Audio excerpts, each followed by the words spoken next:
weather, of course, is our top story today. Right now, we have team coverage throughout the area. High-res radar is now showing a lot of the rainfall kind of breaking apart across Chattanooga. Channel 3's Casey Freeman has been on the scene there all day, and she joins us now with what she's learned about the incident. Casey. Cindy, David, it's still a very active scene out here in Cleveland. As you can see right now, crews are working to kind of repair some of this damage that happened in just moments ago. The siding of that building just fell off. It wasn't earlier today. Engineers and officials are still working to determine the cause of this partial structure collapse. Everyone from the daycare went to Tennova Westside Hospital until all the kids were picked up by their parents. And now Tennova is literally right next door to the daycare, about 100 feet away. Parents were notified to pick up their children around 10 o'clock this morning. Our team coverage continues now with Michelle Herron. She joins us live from Soddy Daisy. And Michelle, we understand that one person has drowned. Tell us about that.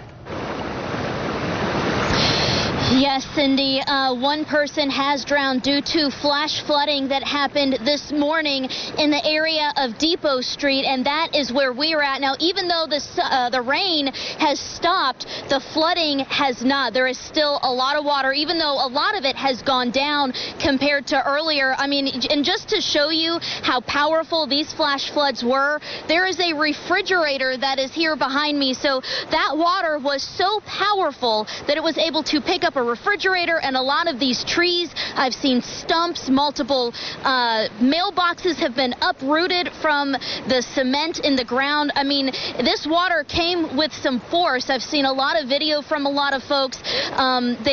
Crews performed a number of water rescues from folks who suddenly became trapped in their homes because that water came in so quickly.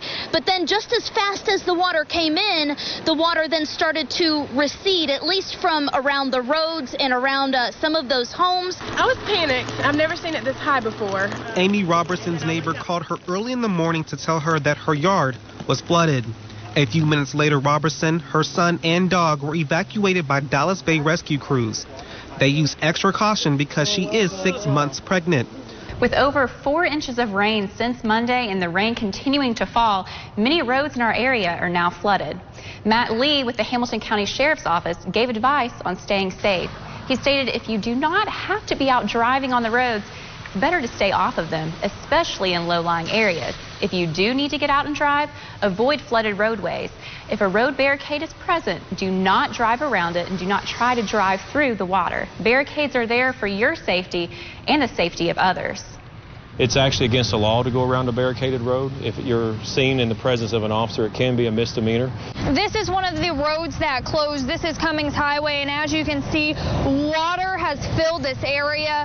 The road completely closed off. Water is almost knee deep, and I'm not even in the middle of it. Channel 3's Casey Freeman continues tonight's team coverage with how the problem will be fixed. Casey. Well, Cindy, I'm here at Riverview Park, where this sign is usually here whenever it does rain hard, is what neighbors tell me. It reads sanitary sewer overflow, avoid physical contact with area, exposure to water may cause a health risk.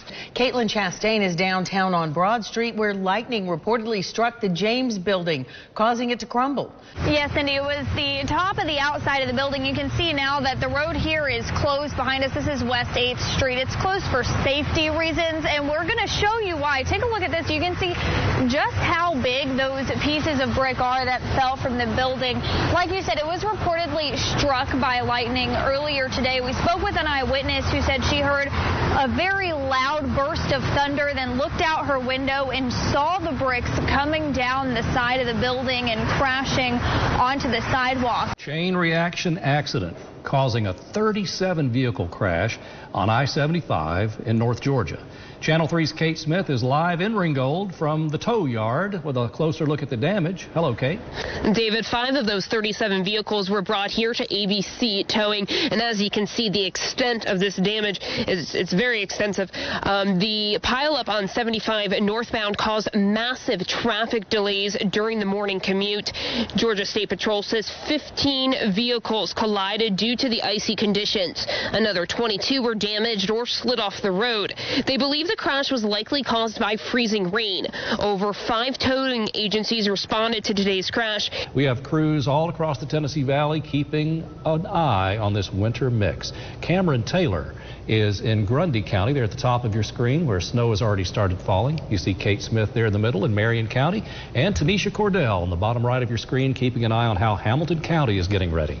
First, though, we start with Paul Barris. He's in the Storm Alert Center tracking all of it for us. Paul, what's the temperature right now? Temperature's already dropping into the 30s, upper 30s right now. It's going to be dropping, depending on exactly where you are in the city, upper 30s, in the 20s already as you go into the Cumberland Plateau. There are winter weather advisories. We used to call those many years ago travelers advisories from Scottsboro and Jackson County through Marion County, Sequatchie, Bledsoe, on westward into Grundy, and also right in the middle Tennessee. Van Buren County's under an advisory for tonight. That's because of some snow that's going to be moving our way. Now, if you're traveling east, you're not going to run into any problems generally. Most of it's going to be well off to the north and well off to the west of us. Looking at the radar now, if you just watch this over the past couple hours, you're going to be able to see that this area in pink, that's some sleet that's been moving through Huntsville, is actually moving towards Jackson County right now. And then off to the north, there's some snow and some light snow behind this little area of sleet in northeast Alabama.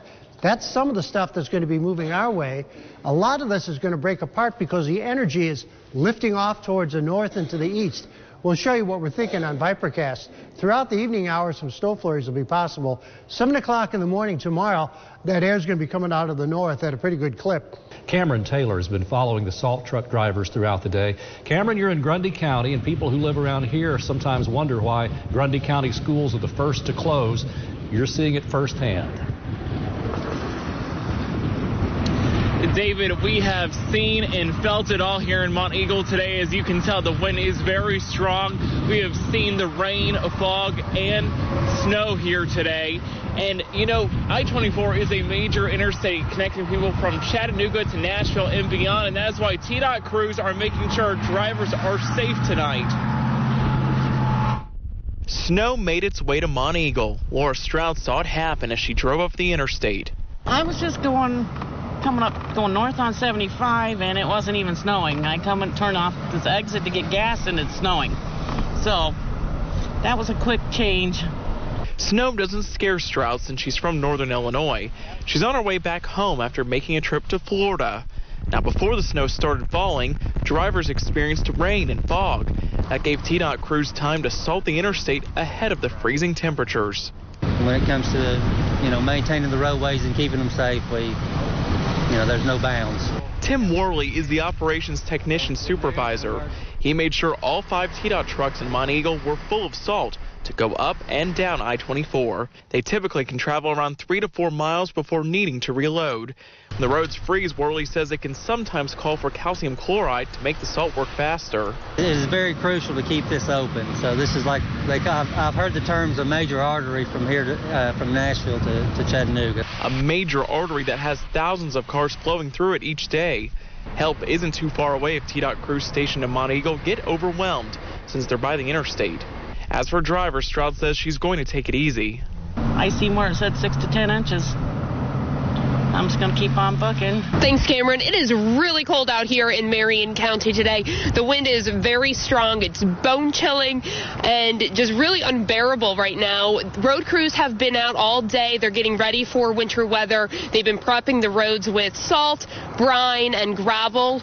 There's been a major degree dip here in Marion County. The day started with about 60 degrees, and now it's in its 30s. And I have to mention, we got a pretty nice snowfall or flurries coming down here on the mountain, and the wind, as Kate mentioned earlier, is definitely picking up. Now, the thing about those flurries here, it's not so much sticking to the ground. It's pretty much melting once it hits the hood. And I have an example right here. We spotted this truck that's for sale, and take a look at the hood here. I mean, this is not water. This is completely iced over. I mean, the snow is literally coming down, melting on the car, and freezing right where it stays.